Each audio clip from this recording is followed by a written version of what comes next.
derby, hein? Aliás, o derby é o tema da nossa enquete. Quem se classifica na Copa do Brasil? Você vai sair do muro agora, hein, Hernan? Palmeiras no tempo normal, Corinthians no tempo normal, Palmeiras nos pênaltis, ou vai dar timão nos pênaltis, Corinthians que tem a vantagem depois de vencer o primeiro jogo por 1 a 0. Não pode dar empate? Pode, mas... Pode dar empate, mas aí é o Corinthians que passa. Poder pode. Vamos lá. É difícil essa enquete aí, hein? É boa? Eu tô com a sensação de que hoje vai ter um empate no derby e o Corinthians passa. Tá, pra você, PVC. Palmeiras no tempo normal. 2 a 0 com sofrimento. Olha, eu acho que a chance é boa de pênaltis, hein? Nos dois confrontos, inclusive. Bom que cada um tá dando um palpite aqui, né? Tem outra coisa do Flamengo. Fala. O Flamengo nunca virou um jogo mata-mata, a não ser de campeonato estadual. Não, pera um pouquinho. A primeira final da história, Flamengo e Atlético, quanto foi? 1 a 0 pro Galo, gol do Reinaldo no Mineirão, e 3 a 2 pro Flamengo no Maracanã. Ele não virou 2 gols de diferença, porque não precisava. O 3 a 2 deu o título ao Flamengo. Não era a Copa do Brasil. Né? Copa do Brasil, nós vamos voltar em 2014, quando o Atlético perdeu por 2 a 0, o Flamengo fez 2 a 0 no Maracanã e o Atlético fez 4 a 1 no Mineirão. Mas Campeonato Brasileiro de 80, como é que foram os resultados?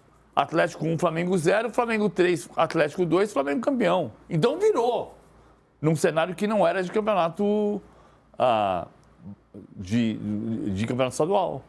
As estatísticas do PVC e o Corinthians, qual que é? O Corinthians nunca venceu o Palmeiras na quarta-feira à noite, desde quando é isso? Quando o jogo começa 21h31, não. Essas nunca aconteceu. Essa é boa pra você, porque você vai estar na transmissão do Prime Video. Eu tentei ligar pro Galvão Bueno, o Galvão Bueno não atendeu. Alô, Galvão, atende o PVC. Atende o telefone. Alô, Galvão, atende o PVC. Então, como o Galvão Bueno não atendeu o telefonema, o André Hernan que vai dar informação exclusiva à noite. Boa. Exclusiva, no Prime Video. Exclusiva, Na verdade, mais assim, exclusiva. eu ouvi no Sport TV a estatística pela metade. No Ele Sport anda TV acompanhando News. só a concorrência, sabe, Hernan? E abastecendo a concorrência com informações. Porque é isso que eu estava assistindo, estava ouvindo. Não, mas ele já tá falando aqui, não tá não. O Sport TV News deu às 9h40 da manhã que o Palmeiras não tinha vencido o Corinthians quarta-feira. E eu ouvi até essa parte, aí falei, não é possível. Gol do Freitas, 81, tem um monte de jogo. Aí eu falei, será que ele falou no século XXI? Imaginei e foi isso que aconteceu. A reportagem falou no século XXI. Aí eu fui fazer a conta. E é verdade. No século XXI, são 6 jogos nas quartas-feiras à noite.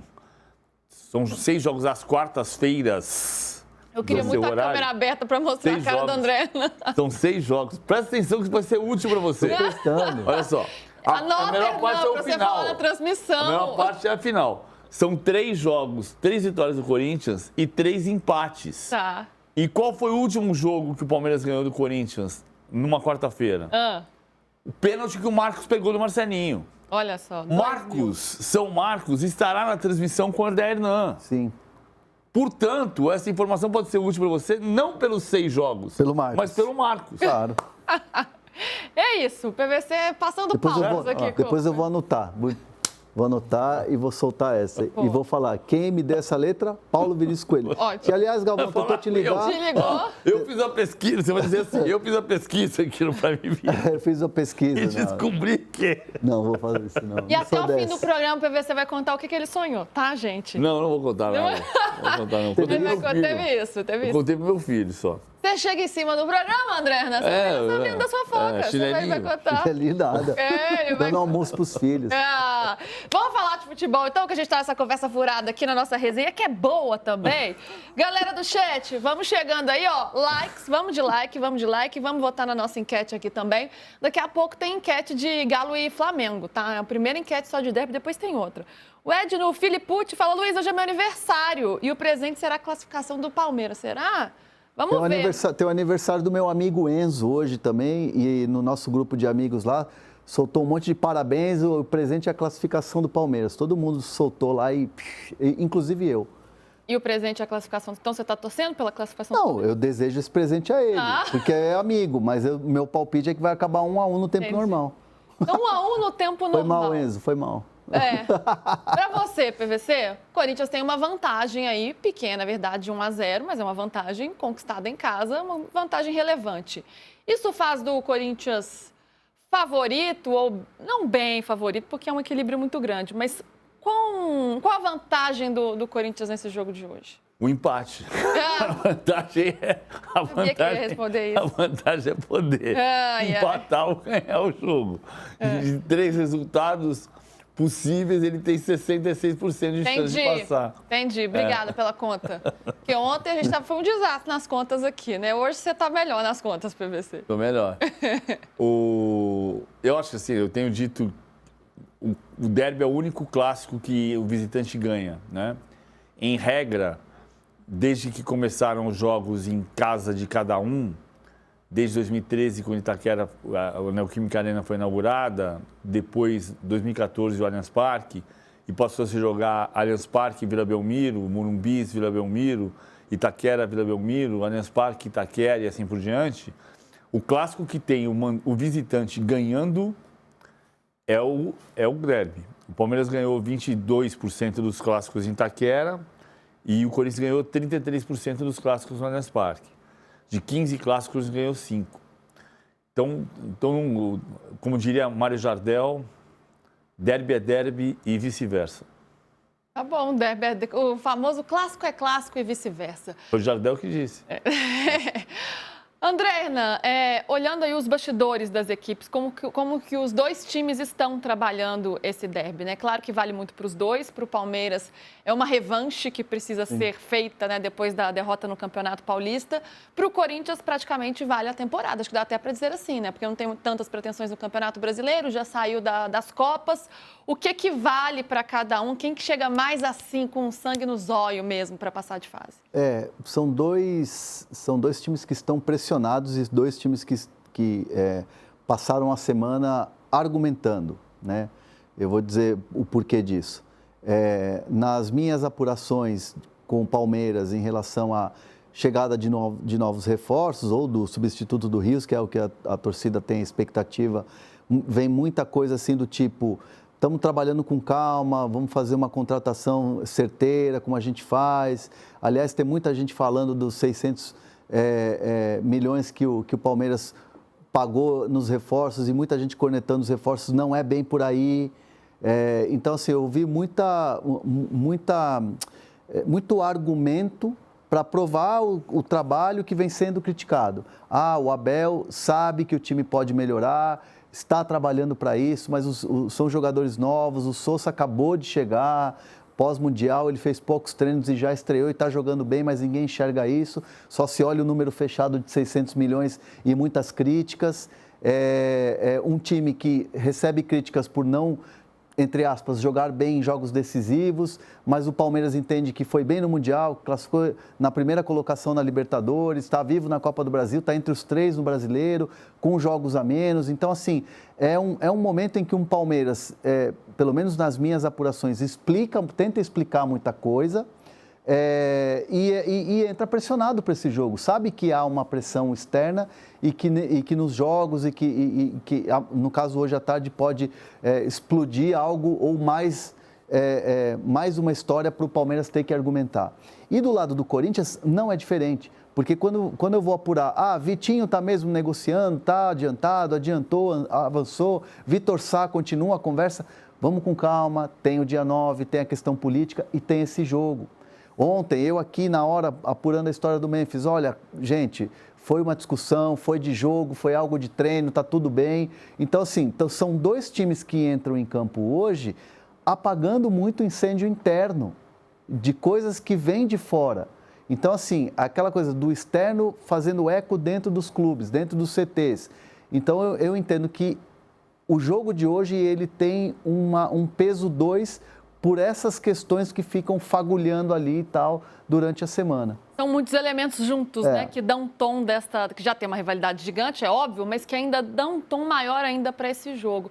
E dois times que precisam, de alguma forma, por tudo que a gente está falando, dar uma resposta, né, nesse momento da temporada. Ontem teve esse problema no treino, que a gente estava relatando aqui, aliás, em tempo real, estava acontecendo lá e a gente apurando por aqui, esse entreveiro, essa discussão entre o Félix Torres e o Memphis Depay. O Memphis chegou a falar sobre isso, o canal do Corinthians trouxe aí algumas palavras do Memphis. Vamos ouvir o que eles disseram? O que ele disse, na verdade. Now we know how important it is to stay in the cup. We have an advantage, 1-0, but we know that we need to be focused, and of course the whole week, especially the last 2 days, we were really focused. We have a lot of meetings to see how we can approach the game, but it's a derby. We know what to do. We know how it's going to be there, and everybody is ready. Everybody's prepared, aggressive on the training. So I think we are ready to do what we need to do, handling business. Agressivo nos treinamentos. Literalmente, né? Literalmente, né? Agressivo nos treinos. PVC, essa agressividade indo para o ponto positivo pode ser boa de ser usada na partida? Não briga, não discussão entre colegas e jogadores, claro que não. Mas uma vontade, uma gana de ganhar, isso pode reverberar de alguma forma positiva ou é apenas lamentável que 2 colegas tenham brigado ontem no treino? Briga é sempre lamentável, mas a gente já viu time que funcionou com briga e time que funcionou em paz. Tem gente que funciona de maneiras diferentes. A gente sabe de histórias do Antônio Carlos atravessando o chuveiro para dar pancada no Edmundo e vice-versa. E a gente já sabe de coisa do Rincon indo para cima do Edilson jogando vampeta para cima dele, dizendo que você não briga com um cara do seu tamanho. E a gente já viu times em paz, tipo o São Paulo do Tele, que ganhou 7 jogos com a mesma formação e foi campeão do mundo 2 vezes. Então, em paz, não tinha notícia de briga naquele time do Tele, ou do Santos de 78, ou do Flamengo de 81, que os caras saíam para tomar chopp no Barril 2001 e os caras achavam que estava todo mundo nem aí, e eles estavam lavando a roupa suja e conversando e tomando chopp. Então não tem receita para isso. Pode ter uma briga e resolver, pode ter uma briga e não resolver, mas no campo você é profissional e um vai passar a bola para o outro. Não é esse o problema, não é esse o ponto. O ponto é o jogo que vai jogar. Outro ponto, a história do protesto no Palmeiras. Cara, tinha 4 pessoas na frente na frente da Marquês de São Vicente. Não é... Todo respeito a qualquer tipo de entendimento que exista sobre a matéria que é matéria ou matéria que não é matéria. O PV, a palavra só é relevância. Só um rapidinho assim. Muitas vezes eu acho que é responsabilidade nossa e a gente tem que ser muito claro nas ações quando se tem esse tipo de protesto. Uma vez aconteceu na frente do CT do São Paulo, um torcedor com um cartaz e ficou xingando. E vários veículos noticiaram, torcida do São Paulo protesta. Não é a torcida do São Paulo. Era um cara que estava lá doidão xingando o jogador, com um cartaz na mão. Então, ali, o que a gente viu ali no Palmeiras foi o protesto de 4 pessoas. O Palmeiras, o Palmeiras me falou 3 pessoas, eu conversei com um repórter que estava na frente, que falou em 4 pessoas. 4 pessoas. Então, eu estou trabalhando com 4 pessoas, que 4 é mais que 3. Então não é protesto da torcida do Palmeiras. Sim. Não é um protesto da torcida. Exatamente. Para quem não chegou a ver, eles levaram lá pipoca doce, Yakult, Nutella, levaram os produtos. Leitinho. Assim. Leitinho, chocolatado. Está precisando de algo? Vocês estão precisando de algo? Era essa a pergunta. Não. Aí. Isso aí, mas não algo para você. Mas assim, alguém fez isso, ok, mas eram 4 pessoas. É importante dizer o seguinte, então beleza, tá bom, só que a imagem fechada parece um protesto. A imagem aberta tem 4 pessoas. 4 pessoas não são representativas. Pô, os caras não é a torcida do Palmeiras que está protestando. Junta tudo isso aí quanto dá. Gastaram uma grana. Parece até uma banquinha vendendo alguma coisa, vendendo. A General Carneiro tem isso. Um pote de Nutella é mais de R$30. Pois é, gastaram uma grana, né? Gastaram uma grana. Alguém pagou isso aí. Então, quem? Bom, não vamos falar aqui, a gente não tem prova, né? Mas... Quem? Mas... Nomes, quero nomes. Não. Não, tô brincando. É assim, acho perder tempo, né? Acho que você poderia usar esse dinheiro e fazer alguma coisa, Tá tão frio em São Paulo, essa semana voltou a esfriar, tem muita gente na rua, tem muita gente que não tem o que comer, que não tem como se cobrir, dorme na rua, e aí você vê um protesto, o cara gasta um puta dinheiro para protestar contra jogador. Desculpa, é muita ignorância. Além de ser muita falta do que fazer, né? Na frente do CT ali. Enfim, vamos voltar para o jogo então? Vamos dar mais destaque aqui para o que interessa? PVC, pensando na postura dessas duas equipes, esse Corinthians que tem vantagem, você imagina qual que vai ser, como vai se portar esse time em campo, como vai se postar em campo, e do lado do Palmeiras também, o time que joga em casa e precisa do resultado. A melhor característica do Palmeiras hoje é a pressão. Então, eu entendo que o início do jogo, principalmente os primeiros 20 minutos, vai ser um jogo de pressão e tentativa de sair da pressão. Pode não funcionar assim, se o Corinthians conseguir trocar 4, 5, 10 passes e sair da pressão rápido, saiu da pressão e aí vai trabalhar a bola como trabalhou em Itaquera. Mas o que eu entendo é que o Palmeiras vai tentar pressionar a saída de bola do adversário, que é a melhor característica do Palmeiras. O Palmeiras faz 12% dos seus gols em bolas roubadas na frente. Que é erro forçado, erro não forçado, mas recupera e define. Eu não forçado, eu lembro do Renato Maurício Prada. Você inventou essa expressão para o futebol naquele dia, daquela conversa? Não, acho que não, mas Roubou eu não do entendo, tênis mas eu não e entendo. levou para o futebol. Mas eu não Você entendo nada não disso. estava nessa, viu, André? Né? Que você não ficou no Foi fogo tenso, foi cruzado, tenso, foi Não tenso. foi tenso, eu sou amigo do Renato. É lógico cara. que foi tenso. Eu sou amigo do Renato. O Renato pode ficar bravo, eu também fico bravo, mas a gente fica de boa. Renato, hoje, ele que me aguarde, hein? 9 da noite, vamos ver. Eu vou ligar a live dele para ver depois do jogo o que vai acontecer. Bom, vamos voltar aqui pro jogo, PVC. Você estava falando sobre erros forçados e não forçados. Vamos ver a prancheta. Vamos ver a prancheta. Vamos ver a prancheta, boa.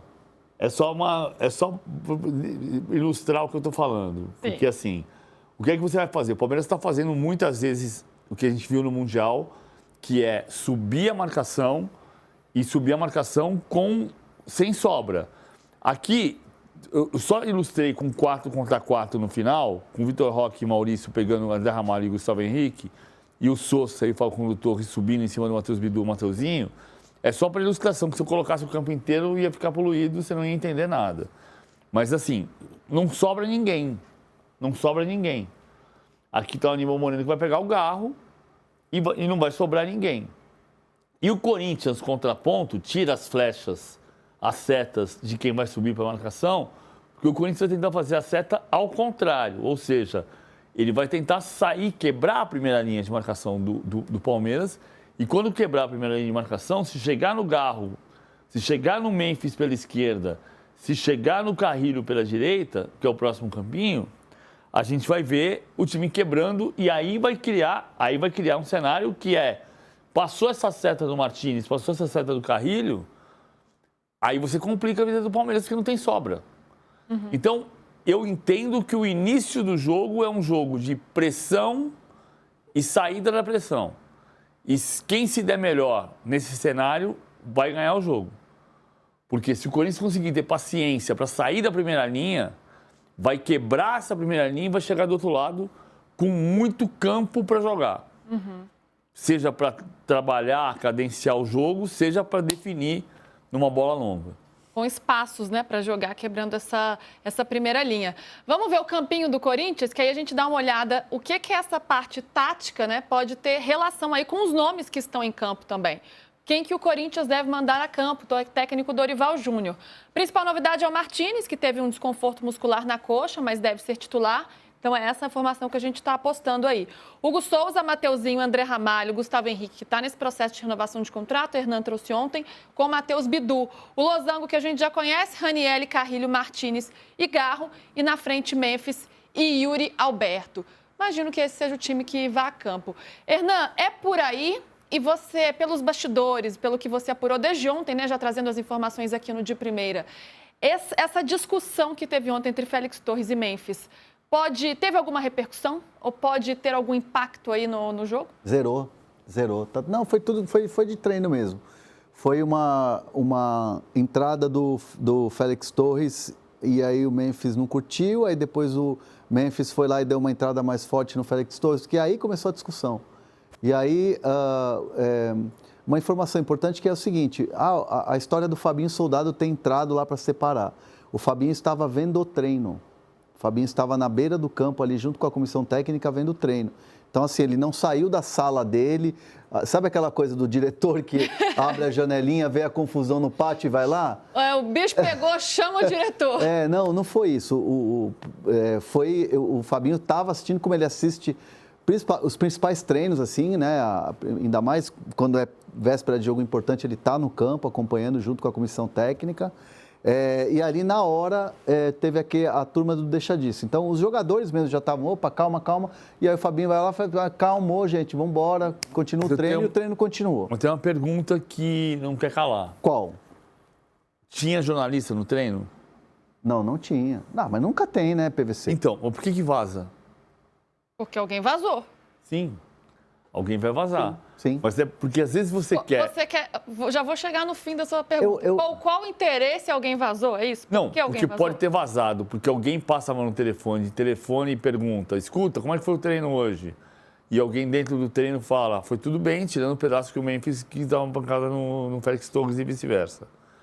Ou pode ser uma coisa que vem de dentro para fora. Um vazamento, informação certa é inegociável. A informação está certa, já está confirmado que está certa. Sim. Não tem importância que esteja. A informação está certa e o Corinthians vai lidar com essa informação e pode ser muito positivo. Eu só estou colocando a questão Mérito dos repórteres, dos jornalistas que apuraram claro, corretamente. Se você apurou, é isso. Mas às vezes vaza de propósito. É isso que eu estou colocando. Então, mas é que o vazar de propósito, a gente, jornalista, também vive um pouco isso. Claro que sim. Acho que a gente nem tem que ser notícia, acho que jornalista não tem que ser notícia. Mas de uns tempos para cá a gente passou a virar notícia. E eu me lembro, trabalhando em redação, Luiz Oliveira vai virar correspondente lá nos Estados Unidos. E aí, tipo assim, alguém comenta e começa a virar um bafafá ali e tal, e alguém pega que é próximo de alguém que escreve coluna de TV e fala, Luiz Oliveira tá indo para tal lugar, Luiz Oliveira Sim, vai virar correspondente. Checa. E aí a pessoa vira notícia. Fofoca, né? Eu imagino que esse tipo de situação... Correspondente? Porque, Não, assim, já começa, assim, gente. Não vou virar correspondente. Clube de futebol, eu entendo o que o PVC está falando. Eu entendo que se alguém ligou para apurar algo do treino, notícia, como é que jogou, estava legal, estava intenso, estava não sei o quê, naturalmente a fonte não falaria. Teve uma briga aqui e tal. É um movimento que vem muito mais de dentro para fora, mérito de quem dá a notícia, claro que tem sim. boas fontes. Não, no caso, o Bruno Cassus, que é muito bom repórter. Eu não discuto a qualidade do repórter do Bruno Cassus, sem saber que era o Bruno Cassus. Parabéns ao Bruno Cassus. A informação certa é inegociável. Mas é curioso você tentar entender o caminho da notícia. Sim. Você saber qual é o caminho da notícia. Porque a notícia tem um caminho. Que nem quando a polícia vai tentar investigar. A gente está discutindo o caso Vaidbet faz 2 anos. Como é que você discute o caso Vaidbet? Siga o dinheiro. Nesse caso Follow também the tem, money. nesse caso tem o Follow the News. E assim, já aconteceu comigo, eu não vou falar o clube nem o diretor, mas eu liguei para um diretor de clube para falar de assunto contratação ou um assunto do clube e tal. E aí, conversando, então, não, ainda não tem nada, tal, não sei o quê. E aí, 20 minutos depois, estourou uma bomba, assim, que, o clube ficou exposto. Eu falei, caramba, acabei de falar com o cara e não sabia. Óbvio, também o cara não ia falar, não posso falar agora porque realmente vai estourar uma bomba aqui que vai explodir no clube. Você prometeu Coca-Cola, não deu Guaraná. Uma vez eu liguei para o Juvenal Juvencio para perguntar, em 2008, né? Se ele tinha falado isso? Não. Isso ele falou para mim, isso eu lembro. Mas eu ligava, como era o nome da mulher dele? Eu esqueci. Putz, eu não vou lembrar. Dona Angelina? Não vou lembrar. Não me lembro também. E não vou lembrar eu ligava, nem a pau. ela atendia e falava, ele pediu para você ligar em 20 minutos. Se eu ligasse em 25, ele não atendia. Um dia desses eu liguei de volta na hora que ele tinha mandado e perguntei. Já tinha vazado, né? Então, doutor Juvenal, é verdade que o Carlos Alberto não joga mais pelo São Paulo? Lembra dessa história? O cinzeiro do Carlos Alberto no Fábio Santos, sim, vice-versa. E ele disse assim, eu não queria que ele soubesse pela imprensa. Não joga mais! É. Ele nunca... A imitação de PVC de Juvenal é das melhores, hein, Ele gente? nunca desmentiu nada, cara. Se ele falasse... Tem gente que você liga, você fala assim... O cara, tem gente que você ligou pro Juvenal Juvencio, eu não tô dizendo que o Juvenal Juvencio nunca mentiu pra mim. Nunca mentiu. Mas ele nunca mentiu pra mim. Pode ter mentido várias vezes na vida dele. Pra mim, não peguei. Tem Muito dirigente que você liga e nunca falou a verdade. É verdade, tem isso também, muito bom. Vamos voltar para agora, então? Vamos ver o campinho do Palmeiras. Quais jogadores do Palmeiras devem ir a campo hoje, escalados por Abel Ferreira? O Palmeiras tem algumas questões, hein? A gente já pode jogar o campinho no ar, até porque, né, o Fux teve um edema na coxa, então segue fora aí da zaga. É um jogador que vinha sendo bastante utilizado. O Murilo ainda está em transição, então pode surgir entre os relacionados, mas ainda não no... Difícil agora. Difícil Difícil. ser Eu acho que hoje. o Murilo talvez seja com o Libertadores relacionado, né? Relacionado, né? Ainda Ele tá na transição. O Murilo tá na transição. O Fux não tá na transição. O Murilo tá na transição. Tá aí, ó, o Everton no gol. Aí a gente tem Giai, Gustavo Gomes, Micael e Piquerez. Aníbal Moreno, Maurício e Lucas Evangelista. Na verdade, Aníbal Moreno, Lucas Evangelista e o Maurício, Facundo Torres, o Sousa e o Vitor Roque lá na frente. Olhando os dois campinhos, olhando os times titulares. Palmeiras, me parece, pelo menos na minha opinião, tem um coletivo mais forte. Mas quem tem mais poder de decisão? Quem vocês apostariam mais aí para decidir esse jogo? Quem chega assim com mais bala na agulha para definir uma partida dessa? O Corinthians ou o Palmeiras? Individualmente, o Palmeiras também tem força. O coletivo é a marca muito por causa do trabalho do Abel Ferreira e dos últimos anos conquistando. Mas, por exemplo, o Vitor Roque sempre foi um jogador decisivo, né? O Maurício é um jogador decisivo. Então, assim, eu acho o Maurício um jogador decisivo. No Cruzeiro, quando ele surgiu, no Internacional fez boas partidas. O problema é o momento do Palmeiras de reconstrução e ainda não encaixou como time. E aí falta o quê? Aparecer mais essa individualidade que não tem acontecido porque jogadores também sentem a pressão. Vitor Roque é um que a gente vive falando, um piano nas costas, o próprio Anderson Barros na entrevista do Zona Mista falou isso. Eu acho que assim, é um time que não está tendo a confiança para se encaixar como equipe, mas se você olhar individualmente, são jogadores que seriam titulares em qualquer clube do Brasil, aí, tirando um ou dois aí, mas assim, pega aí Sousa, você pega o Vitor Roque, Maurício, Gomes, o Everton, o Piquerez, seriam titulares na grande maioria dos times da Série A do Brasileirão. Mas o problema é o encaixe. E o Corinthians, eu entendo que tem um problema muito sério de coletivo, de time, de entrosamento, mas os caras fazem a diferença. O Memphis, faz a diferença. O Garro pifa uma bola, faz a diferença.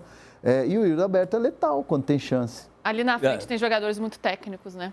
Então, bom, tem dois pontos que são... Eu estou brincando só de advogado do diabo, tá? O Palmeiras é um time de mais investimento, o Palmeiras é um time que é um time mais forte, é um trabalho mais consistente, é um trabalho de 5 anos. E um elenco também, né, PVC? Quando a gente olha para o banco, aí a diferença, a disparidade me parece muito maior, né? Mas se você pegar 2 pontos, o Corinthians tem 9 titulares iguais à final do Campeonato Paulista. O que não significa que o Corinthians é melhor do que o Palmeiras, significa que esse 11... Eu falei uma coisa semana passada no fim de papo, depois do jogo, com o Juca e com a Domi Tilabecker. Eu acho que o Corinthians não tem um grande elenco, mas o Corinthians tem um time com 11 que é forte. Esses 11 do Corinthians são fortes. E se você comparar com o time que ganhou o Paulista em 27 de março, só não jogaram André Ramalho e Matheus Bidu. Todos os outros jogaram. Todos eles... Agora a gente muda para o Palmeiras. O time que jogou no dia 27 de março tem 6 iguais e 5 diferentes. O Giai não jogou, o Gustavo Gomes não jogou, o Evangelista não jogou, o Maurício não jogou, o Ramon Sousa não jogou. É metade do time diferente. E o que está acontecendo? O Palmeiras, isso aqui que eu vou falar agora, não é uma crítica, é uma observação. Porque o Abel, numa coletiva do Mundial, falou... Alguns de vocês escreveram que eu fiz 40 jogos com 40 equipes diferentes. Sim, hoje é o jogo 47 do ano e é o jogo com o time 47 diferente. porque Mikael e Ramon Sousa não jogaram juntos. É. Então a gente já sabe que pela 47ª vez do ano, o Palmeiras terá o 47º time diferente. E isso não é necessariamente ruim. O Paris Saint-Germain pode ter sido campeão da Champions League mudando o time de rodada em rodada. Mas o fato é que o Palmeiras não conseguiu encontrar. O trabalho é consistente, a estrutura é consistente, o time gasta dinheiro, mas a formação dessa nova equipe não se definiu. Então você não sabe como o time vai ser num dia e vai ser no outro. O time tem irregularidade. A irregularidade não é só por isso. A irregularidade está presente em todos os times que jogam 11 partidas em 33 dias. Mas é parte da história. O Abel não conseguiu achar o time dele da confiança. E o Corinthians tem um 11. Quando o Carrilho cansa, o Corinthians perde. Mas o Corinthians tem uma estrutura de 11 jogadores fortes. E quando a gente olha para a beira do campo, a gente jogar aí os holofotes no trabalho dos treinadores. São dois dos principais treinadores do futebol brasileiro. O Abel, a passagem dele pelo Palmeiras, não precisa nem dizer. O Dorival, né, embora tenha tido ali os percalços na seleção brasileira, vinha de passagens importantes pelos clubes brasileiros, conquistando títulos. Talvez não seja o melhor momento desses dois treinadores. Como é que vocês veem isso? Ou esse jogo tem um peso aí para esses treinadores tentarem encontrar essa formação ideal que eles estão buscando e que ainda não está ali no timing ideal, ainda não encontraram o encaixe ideal nesse momento? Como que vocês veem? São duas realidades diferentes, né? Por exemplo, eu não concordo quando eu vejo a seguinte crítica ao Abel. É a pior versão do Abel no Palmeiras. Eu não concordo. Acho que tem um trabalho aí que está sendo feito de reformulação e falta o encaixe. Ele não conseguiu ainda o encaixe do time. Perdeu o Richard Rios, ainda não tem um substituto. Agora entrou o Ramon Sousa porque o Estevão saiu. Então, assim, é constante, né, a mudança. E eu não concordo, não acho que é a pior versão do Abel. Acho que é a busca dele por um time melhor. E aí, às vezes, você não tem o resultado. E assim, se você pensar as grandes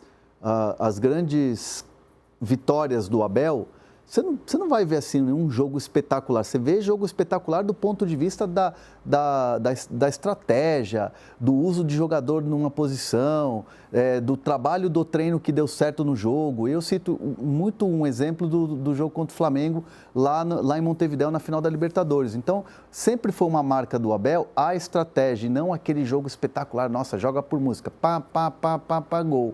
O Corinthians teve isso no ano passado. Quando teve aquela arrancada, mas era o Ramon Dias.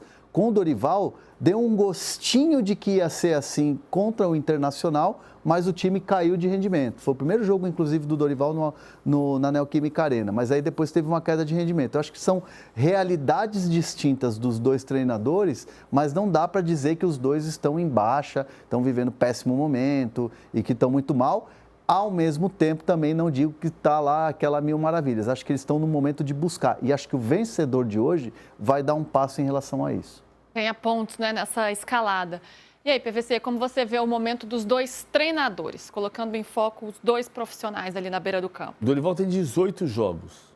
É o 19º jogo dele. Não dá nem para levar em consideração você pensar, assim, desculpa, eu não consigo achar que 19 dias de jogos é um trabalho. Não dá, são 3 meses de trabalho. Então, tá bom, o trabalho é ruim. Qual trabalho? O trabalho não começou. O trabalho está num processo de mudança. Ele chegou com um presidente, tem outro presidente, tem outras coisas acontecendo. Então tá tudo bem? Não, ninguém falou que tá tudo bem. Nem ele tá feliz com o trabalho que tá do jeito que tá. O que salva o trabalho do Dorival nesse momento, do trabalho, não. Esse esboço é ganhar do maior rival. O Abel, as pessoas falam assim, o Abel nunca teve um processo de instabilidade como esse que pode acontecer se cair na Copa do Brasil. Teve. Por que as pessoas esquecem 2021? 2021, o Palmeiras estava em 3º lugar no Brasileirão e não ia ganhar o Brasileirão. Liderou 4 rodadas no comecinho. 8ª, 9ª, 10ª, 11ª. Ou 7ª, 8ª, 9ª e 10ª. não tinha vencido o Paulista, tinha sido perdido a final para o São Paulo. Tinha sido eliminado da Copa do Brasil pelo CRB. Pelo CRB foi 2021. E como é que não tinha essa estabilidade? Se o Palmeiras não ganhou o jogo do Flamengo, ele ia terminar aquele ano sem título nenhum. Aliás, é uma outra coisa que eu acho impressionante, como se não se percebe sobre a história dos clubes brasileiros. E aqui eu vou usar o Palmeiras como exemplo, porque eu fiz a conta, mas isso vale para o Corinthians, para o São Paulo, para o Flamengo. O Palmeiras tem 111 anos de história. Sabe quantos desses 111 anos o Palmeiras passou um ano inteiro sem ganhar título? Chuta. Chuta. Chuta. Fala aí, chuta. Vou fazer igual você faz. Você chutou o quê? O vento. O vento. É tipo Chutei com a perna Valdívia. errada ainda, chutei com a perna esquerda. Valdívia, chute no vácuo. Ixi, não. 61. Teve uma vez que ele machucou fazendo isso, né? Melhor não, melhor. 61. Em 61? Não, 111 anos de história. Eu já me perdi no que a gente estava falando. Você esqueceu o que eu estava falando, não tem Eu problema. esqueci. Você ficou triste agora, né? Você esqueceu. Não, Murchou. bebezito, vai. De 111 anos de história, Em 61 deles não teve título. Ah, tá, entendi. É muita coisa. É, a maioria. Isso não Mas é... na vida e no futebol a gente vai perder muito mais que ganhar, não vai? Claro, mas isso não é do Palmeiras, isso é do Corinthians, do Flamengo, do Santos, do São Paulo, Mas de o todo PV, mundo, PV, do Cruzeiro, do Atlético, do Grêmio. Outro dia eu fui bastante criticado nas redes sociais, isso não é um problema, eu lido muito bem com hate. Ou seja, podem criticar, Podem gente. criticar à vontade. Mandem hates pra André, que eu vou ler todos no intervalo, hein? Vou ler todos no intervalo. Me alimento do hate. Eu fui criticado, e teve o corte aqui do DPM, que eu falei que o torcedor do Palmeiras que critica o Abel merece o Palmeiras de 2012. O que você tá vendo? Tudo bem, PVC? Eu tô procurando onde é que tá o M. O M? De primeira. M. Por que é TPM? Ah, você Não, falou o DPM é a sigla que a gente usa, PV. Ah, meu Deus. É um apelido carinhoso. Agora pro eu fiquei programa. murcho aqui, não tá prestando A atenção no gente que eu não tô tem falando. apelidos aqui, é Renanzito, PVzito, DPM. DPM. Primeira, que usa duas letras. Eu vou pro intervalo. Vai pro intervalo, Tchau, vai. tchau. Vamos Tchau. pro break, porque isso aqui já virou bagunça. Eu vou precisar organizar isso aqui no intervalo. Perdão. Eu vou dar uma organizada nessa bagaça aqui no intervalo. E a gente vai falar de mercado da bola na volta e também de Galo e Flamengo. Combinado, meus amores? Fiquem por aí, colhem com a gente no YouTube. Estamos Vou aqui. vou falar aqui agora só pro pessoal do YouTube, que fica no YouTube com a gente. É importante dizer que, assim, até vi a notícia, acho que foi do nosso querido Flávio Latifi. Não há qualquer movimento da diretoria do Palmeiras, de Anderson Barros, de Leila, de Buozzi, em relação à saída do Abel, demissão do Abel. Isso é zero. Zero. Não há qualquer movimento nesse sentido, perdendo pro Corinthians, indo mal na Libertadores. Não tem isso. O Abel só sai do Palmeiras se ele levantar a mão, reunir toda a diretoria no CT e falar: deu, não vou mais ficar, não vou renovar o meu contrato, vou até o fim do ano ou saio agora. O Abel só sai do Palmeiras se ele, Abel, quiser. Não há movimento da diretoria, muito pelo contrário. Está lá na gavetinha da sala do Abel Ferreira no CT o contrato para ele assinar. E o Palmeiras espera que ele assine e tem convicção de que ele vai assinar. Então, assim, não adianta o torcedor, hate aí do Abel Ferreira no momento e tal, falar, tem que demitir se perder para o Corinthians em casa, se for eliminado. Não vai acontecer isso.